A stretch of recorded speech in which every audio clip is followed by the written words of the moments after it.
Hey, Rod here, thanks for joining me.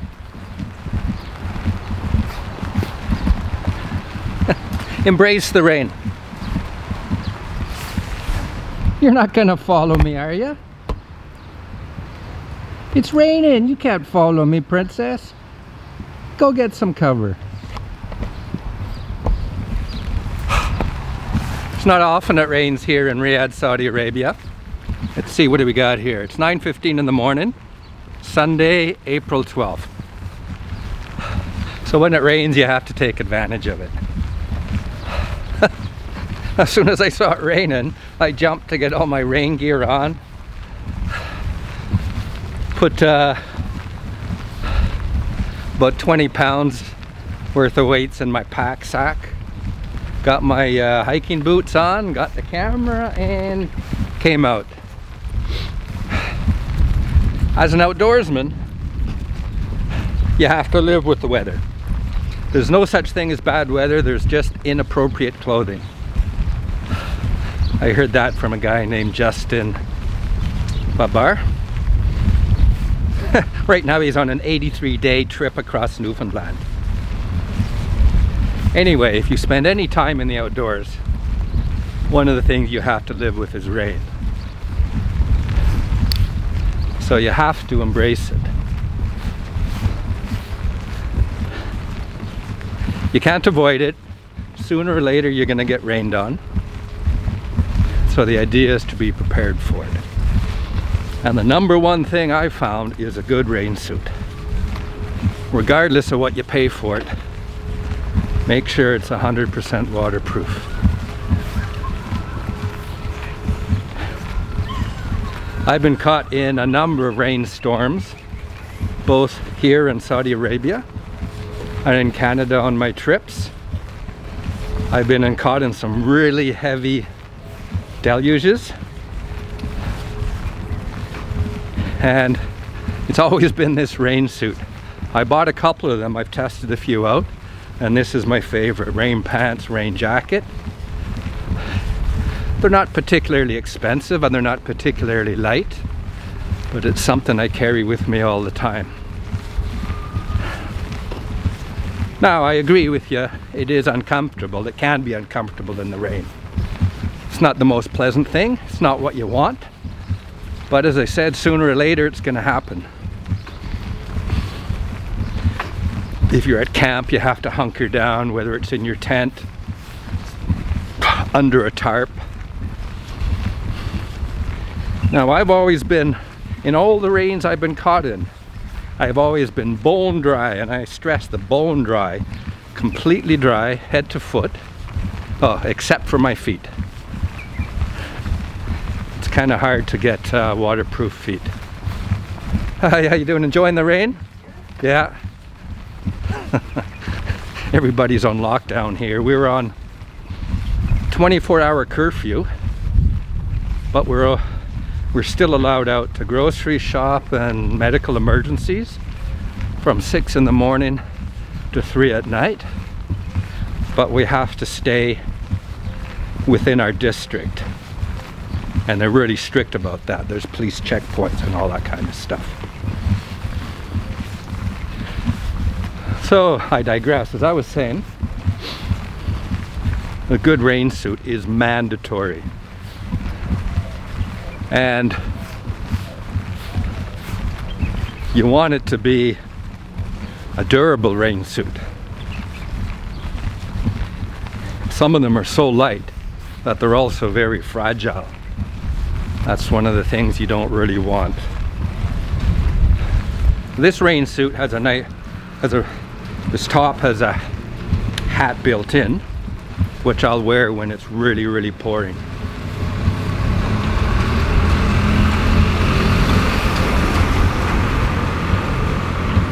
Otherwise, I'll have the Tilly hat on. A hat with a brim, front and back, I would strongly recommend also for rain. If it's just a baseball cap, for instance, you'll get rain down your neck. That's another thing I found with this jacket, because it's got a hood on. If you don't have the hood on, if you're not wearing the hood, you want to sort of tuck it in so the hood part doesn't fill up with water, because when you stick it on your head, you're going to get a torrent of rainwater down your neck, which isn't so comfortable.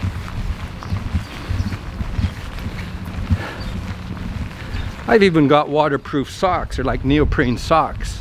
Your feet tend to sweat in them, but they keep your feet completely dry.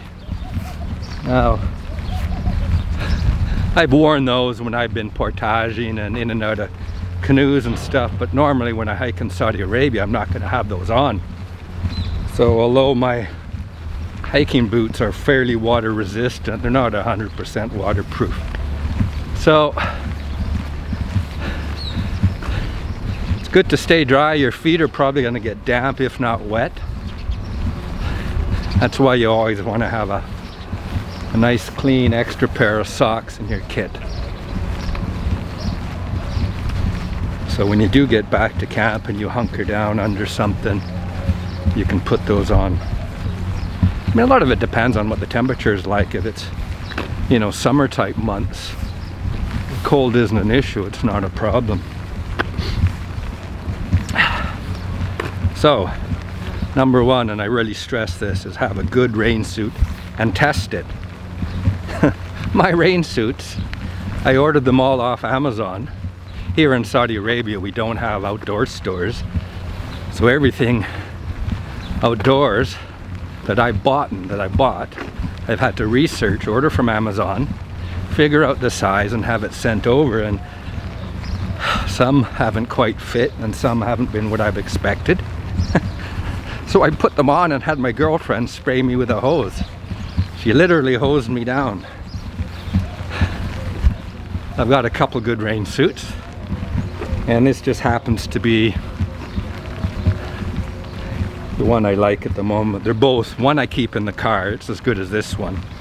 In fact, I think I've got the pants of this jacket in the car and the top to these pants in the car.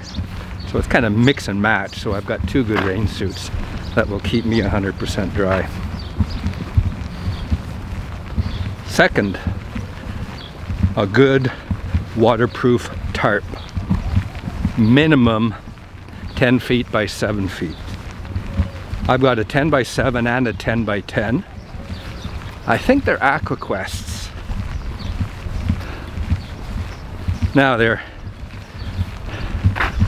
heavy compared with some of the ultra lightweight or even some of the lightweight ones,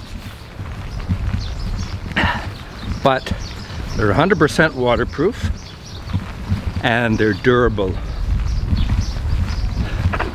They've got a really good strong, they don't have grommets, they've got the sort of the thick cord tie downs, so even in strong winds they won't rip apart.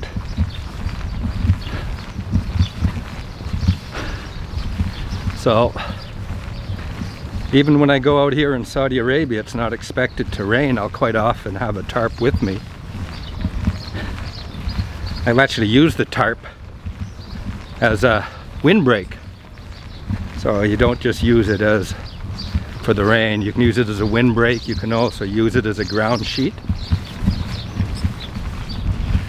And the third really important thing is completely waterproof tent. I've got two Big Agnes copper spur UL UVs. I've got a UV1 and a UV2. The UV1 is a one-person tent. The UV2 is a two-person tent, but it's really only big enough for one person with gear. I got caught in a flood camping in it was a dry riverbed here just outside of Riyadh. It was dry when I camped. It started raining, and by the time I left, the water was halfway up my shins. And I've been in Canada in some strong rains. Big Agnes has what's called a bathtub all the way around it. I think it goes up roughly maybe a foot, which should be, what is that? That's 30 centimeters, and it's 100% waterproof. So you can have water 3 or 4 inches up to your tent and it'll keep you dry. I was a bit worried when I got caught in these storms because, especially the first time, I had never used my tent in the rain. So I was always figuring, oh shit, everything's gonna get wet. Of course, you don't want to be in a big puddle of water. In one case, after the rain had died down a bit, I actually moved the tent to a higher spot. You don't want to be camped out in a in a flooded area. That's another thing I like about the Big Agnes. It's a freestanding tent, which means it doesn't need pegs for it to stay up. Of course, you want the pegs, you know, to stop it from blowing in the wind. And also when you put the rain fly up, you have to peg the guy lines and stuff, but the basic tent will stay up without pegs, which means it's easy to move. Just take any pegs out and just move it and put the pegs back in and it'll stop it from blowing away.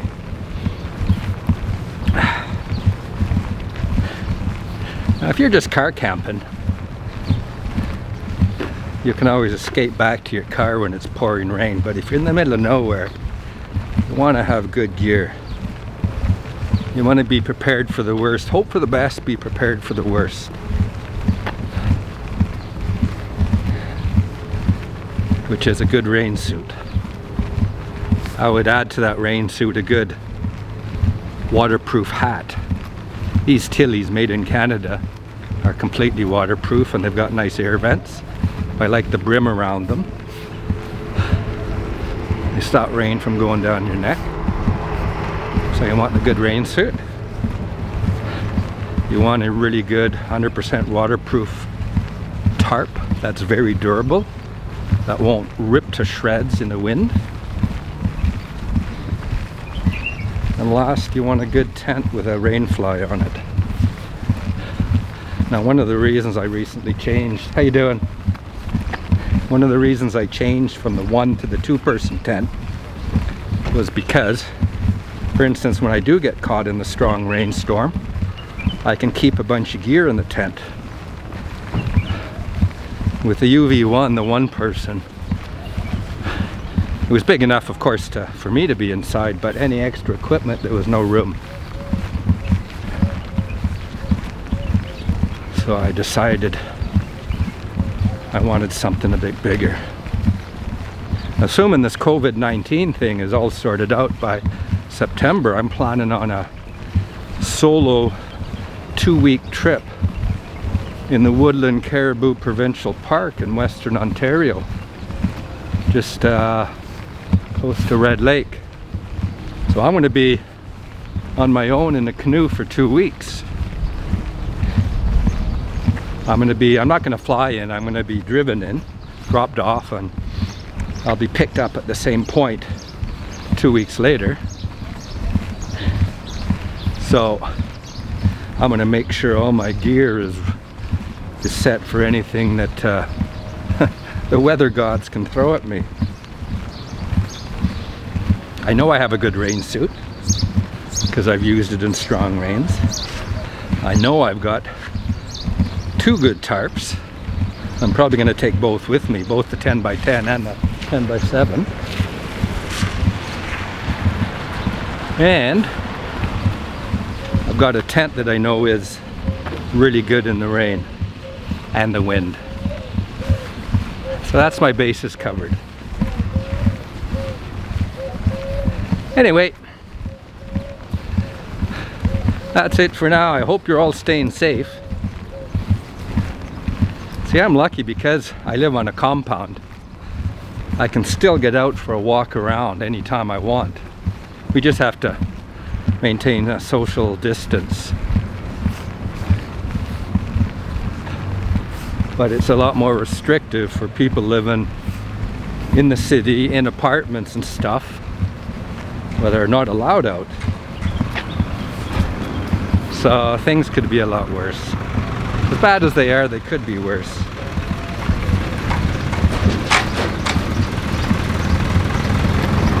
I'm being bothered by noise and stuff.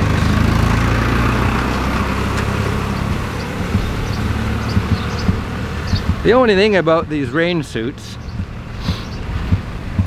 is they can get a bit hot.